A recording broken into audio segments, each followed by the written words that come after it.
Scheme نہیں ختم ہوگی جب تک کہ آپ خود غیر سودی نظام ایسا برپا نہ کریں جس کی وجہ سے کہ غریب کو تقویت حاصل ہو۔ بچت گٹ اسکیم آپ جان رہے ہیں کس طرح پھیل رہی ہے مسلم معاشرے میں، کیا شرط ہے آپ کو معلوم ہے؟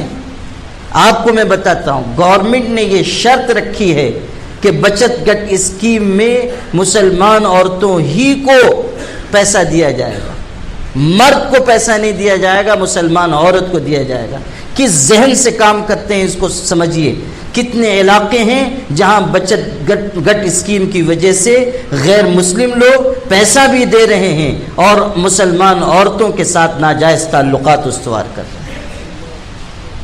پچھم مہاراشٹر میں گیا تھا، وہاں ایک علاقے میں پروگرام تھا، گاؤں دیہات کے لوگ آئے، وہاں ایک گاؤں کے پچھم مہاراشٹر کے علماء نے، چند علماء تھے، انہوں نے کہا کہ ہمارے یہاں آپ کچھ مت کیجئے، ہمارے گاؤں کی مسجد میں کسی کو امامت کے لیے متعین کر دیجئے، ہم لوگ دوسرے مدرسوں میں پڑھا رہے ہیں، ہمارے ساتھ مجبوریاں ہیں، ہمارے گاؤں میں کوئی انتظام نہیں ہے اور مسجد میں نماز نہیں ہو رہی ہے۔ اور اگلی بات جو میں آپ سے کہنا چاہتا ہوں وہ سنیے، انہوں نے کہا کہ 3 مرتبہ بچت گٹ اسکیم والے آئے اور انہوں نے مسجد میں مسلمان عورتوں کی میٹنگ کر کے سود بانٹا ہے، مسجد میں سود بانٹا جا رہا ہے، بچت گٹ اسکیم چل رہی۔ مراٹھواڑہ کے علاقوں میں آپ جائیے، دیکھیے کیا صورتحال ہے۔ یہ ادھر خاندیش کے ہمارے لوگ آئے ہوئے ہیں، بلڈانہ کی طرف، اکولا کی طرف، وہاں بھی چل رہی ہے سودی نظام، سود کھلایا جا رہا ہے، عورتوں کو استعمال کیا جا رہا ہے، بیواؤں کو غلط کاری کے راستے پر لگایا جا رہا ہے۔ یہ اس وقت ہوگا، یہ اس وقت قابو میں آئے گا معاملہ جب ہم اپنے طرف سے ایک متبادل نظام دیں گے۔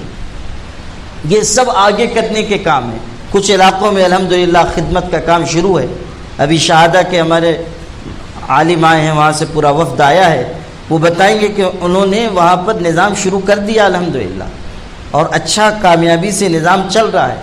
اور کئی علاقوں میں میں نے لوگوں سے کہا وہاں قابو ہو گیا، انہوں نے ابھی سے شروع کر دیا، بیواؤں کو وظیفے دیے جا رہے ہیں۔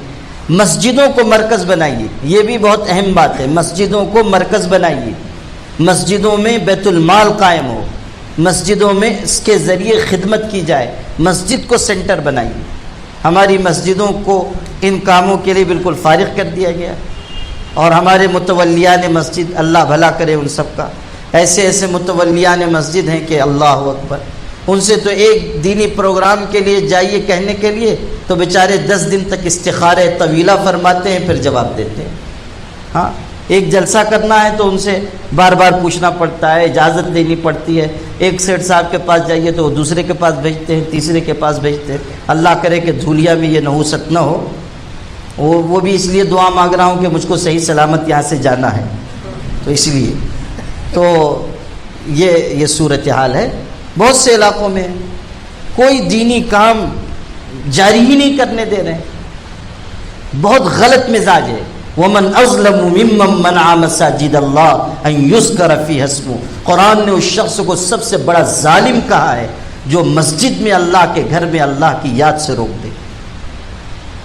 ہر ایک مومن کے دل کی ہے صدا مسلم پرسن اللہ۔